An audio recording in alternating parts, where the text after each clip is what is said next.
Hydroponic पद्धति में पौधों में उर्वरक के कार्य और उसके कमी से उत्पन्न रोगों के बारे में जानेंगे। पिछले भागों में हमने उर्वरकों से परिचय प्राप्त किया था और इस भाग में उन उर्वरकों के कार्य तथा उनके कमी से उत्पन्न होने वाली समस्याओं से रूबरू होंगे। तो आइए शुरू करते हैं। इसमें पहला नाम नाइट्रोजन का आता है। यह पौधों में प्रोटीन बनाती है, जो जीव द्रव्य का अभिन्न अंग है। यह हरित निर्माण में भी भाग लेता है। नाइट्रोजन पौधों को गहरा हरा रंग प्रदान करता है, वानस्पतिक वृद्धि को बढ़ावा देता है, अनाज और चारे वाली फसलों में प्रोटीन की मात्रा बढ़ाता है, सभी जीवित ऊतकों यानी जड़, तना, पत्ती की वृद्धि और विकास में सहायक है। यह क्लोरोफिल, प्रोटोप्लाज्मा प्रोटीन और न्यूक्लिक अम्लों का एक महत्वपूर्ण अवयव है।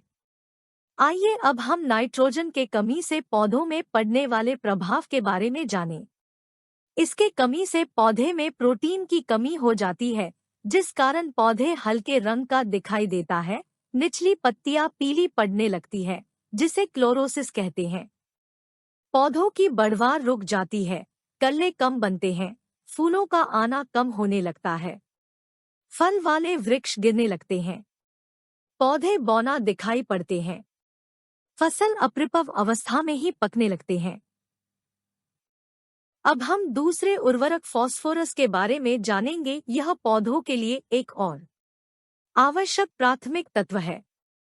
पौधों को अंकुरण और फूलों के शुरुआती चरण में बड़ी मात्रा में इसकी आवश्यकता होती है, लेकिन यह पौधों के जीवन चक्र के दौरान भी आवश्यक तत्व है। यह पौधों के जड़ों में विकास करता है तथा उसे सुदृढ़ बनता है। पौधों में खड़े रहने की क्षमता बढ़ता है। फास्फोरस पौधों के बीज को स्वस्थ बनाता है तथा बीजों का भार बढ़ता है। इसके उपयोग से पौधों को रोग व कीट रोधकता क्षमता बढ़ती है। फास्फोरस का प्राथमिक कार्य प्रकाश संश्लेषण करना, कोशिका विभाजन पर नियंत्रण और निगरानी, स्टार्च और शर्करा के उपयोग को विनियमित करना है। अब हम फास्फोरस के कमी के कारण पौधों पर पड़ने वाले प्रभाव के बारे में जानेंगे। इसकी कमी से पौधों के परिपक्वता में देरी, जल्दी फल का गिरना और उपज की कमी हो जाती है। पौधे छोटे रह जाते हैं, पत्तियों का रंग हल्का बैंगनी या भूरा हो जाता है। दलहन फसलों में पत्तियों का रंग नीले हरे रंग का हो जाता है। इसके कमी से जड़ों की वृद्धि व विकास कम हो जाती है, कभी कभी जड़ सूख भी जाती है। अधिक कमी में तने का रंग गहरा पीला पड़ने लगता है और फल व बीज का निर्माण सही प्रकार से नहीं हो पाता है।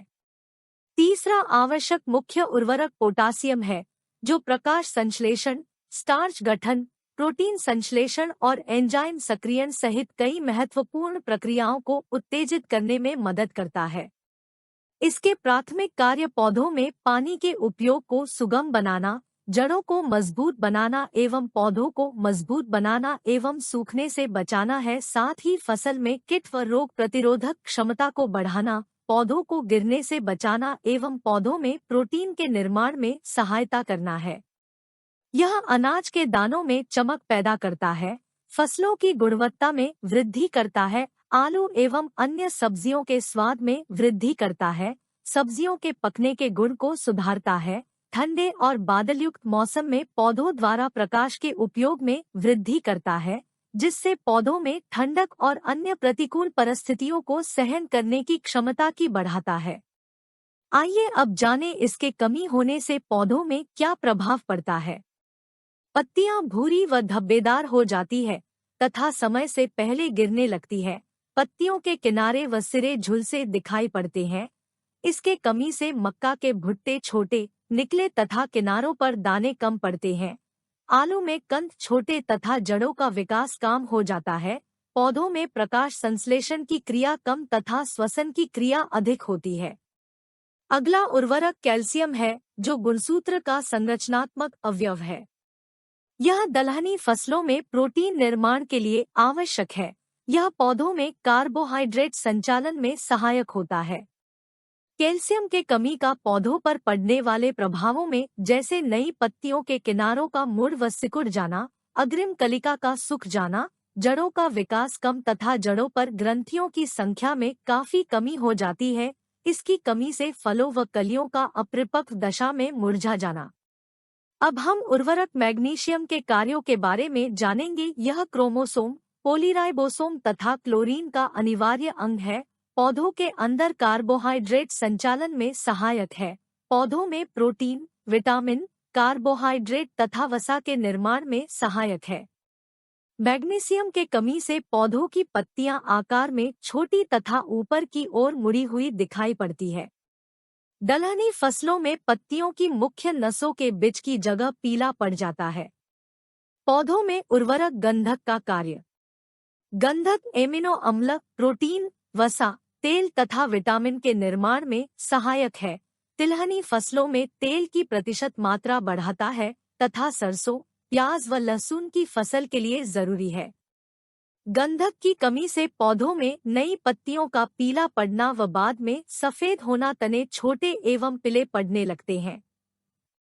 मक्का, कपास, तोरई, टमाटर आदि में तने लाल पड़ जाते हैं। लोहा अर्थात आयरन उर्वरक के रूप में पौधों में क्लोरोफिल एवं प्रोटीन निर्माण में सहायक है। यह पौधों की कोशिकाओं में विभिन्न ऑक्सीकरण अवकरण क्रियाओं में उत्प्रेरक का कार्य करता है। यह श्वसन क्रिया में ऑक्सीजन का वाहक होता है। इसके कमी से पौधों की पत्तियों के किनारे व नसों का अधिक समय तक हरा रहना, नई कलिकाओं की मृत्यु हो जाना तथा तनों का छोटा रह जाना, पौधों की वृद्धि रुक जाना आदि प्रभाव पड़ता है। जस्ता या जिंक जो पौधों में कैरोटीन व प्रोटीन संश्लेषण में सहायक होता है, हार्मोन के जैविक संश्लेषण में सहायक होता है। यह एंजाइम की क्रियाशीलता बढ़ाने में सहायक है, साथ ही क्लोरोफिल निर्माण में उत्प्रेरक का कार्य करता है। जस्ता या जिंक की कमी से पौधों की पत्तियों का आकार छोटा, मुड़ी हुई, नसों में निक्रोसिस व नसों के बीच पोली धारियां दिखाई पड़ने लगती है। फलों का आकार छोटा व बीज की पैदावार कम होती है। तांबा या कॉपर उर्वरक इंडोल एसिटिक अम्ल वृद्धिकारक हार्मोन के संश्लेषण में सहायक है। यह ऑक्सीकरण अवकरण की क्रिया को नियमितता प्रदान करता है, साथ ही अनेक एंजाइमों की क्रियाशीलता को बढ़ता है एवं कवक रोगों के नियंत्रण में सहायक होता है। तांबा या कॉपर के कमी से फलों के अंदर रस का निर्माण कम होता है। नींबू जाति के फलों में लाल भूरे धब्बे अनियमित आकर के दिखाई देते हैं। इसके अधिक कमी के कारण अनाज एवं दाल वाली फसलों में रिक्लेमेशन नामक बीमारी होती है। बोरोन उर्वरक का पौधों में मुख्य कार्य शर्करा के संचालन में सहायता करना है, साथ ही परागण एवं प्रजनन क्रियाओं में सहायता करना है। यह पौधों में कैल्शियम एवं पोटेशियम के अनुपात को नियंत्रित भी करता है। इसके कमी से पौधों की ऊपरी बढ़वार रुक जाती है। इंटरनोड की लंबाई कम होने लगती है। पौधों में बौनापन होने लगती है। जड़ का विकास रुक जाता है। इसकी कमी से चुकंदर में हार्टराट, फूल गोभी में ब्राउनिंग या खोखला तना एवं तंबाकू में टॉप सिकनेस नामक बीमारी लग जाती है। अब आते हैं हम लोग अगले उर्वरक पर, जिसे मैंगनीज कहते हैं। यह क्लोरोफिल, कार्बोहाइड्रेट व मैग्नीज नाइट्रेट के स्वांगीकरण में सहायक होता है। पौधों में ऑक्सीकरण अवकरण क्रियाओं में उत्प्रेरक का काम करता है, साथ ही प्रकाश संश्लेषण में भी सहायक होता है। इसकी कमी से पौधों की पत्तियों पर मृत उत्तकों के धब्बे दिखाई पड़ने लगते हैं। अनाज की फसलों में पत्तियां भूरे रंग की व पारदर्शी होती जाती है तथा बाद में उसमें उत्तक गलन रोग पैदा होता जाता है। अगला उर्वरक क्लोरीन है, जो पर्णहरिम के निर्माण में सहायक है। पौधों में रसाकर्षण दाब को बढ़ाता है एवं पौधों की पत्तियों में पानी रोकने की क्षमता को बढ़ाता है। इसके कमी से पत्तियों में विल्ट के लक्षण दिखाई पड़ने लगती है। पत्तियां ब्रोंजिंग तथा नेक्रोसिस रचनाएं होने लगती है। पत्ता गोभी के पत्ते मुड़ जाते हैं तथा बरसीन की पत्तियां मोटी व छोटी दिखाई पड़ने लगती है। मॉलिब्डेनम उर्वरक पौधों में एंजाइम नाइट्रेट रेडक्टेज एवं नाइट्रोजनेज का मुख्य भाग होता है। यह दलहन फसलों में नाइट्रोजन स्थिरीकरण, नाइट्रेट एसिमिलेशन व कार्बोहाइड्रेट मेटाबॉलिज्म क्रियाओं में सहायक है। इसके कमी से टमाटर की निचली पत्तियों के किनारे मुड़ जाते हैं। फूल गोभी में विप्टेल एवं मूली के पत्तियों में पीला धब्बा रोग लग जाता है।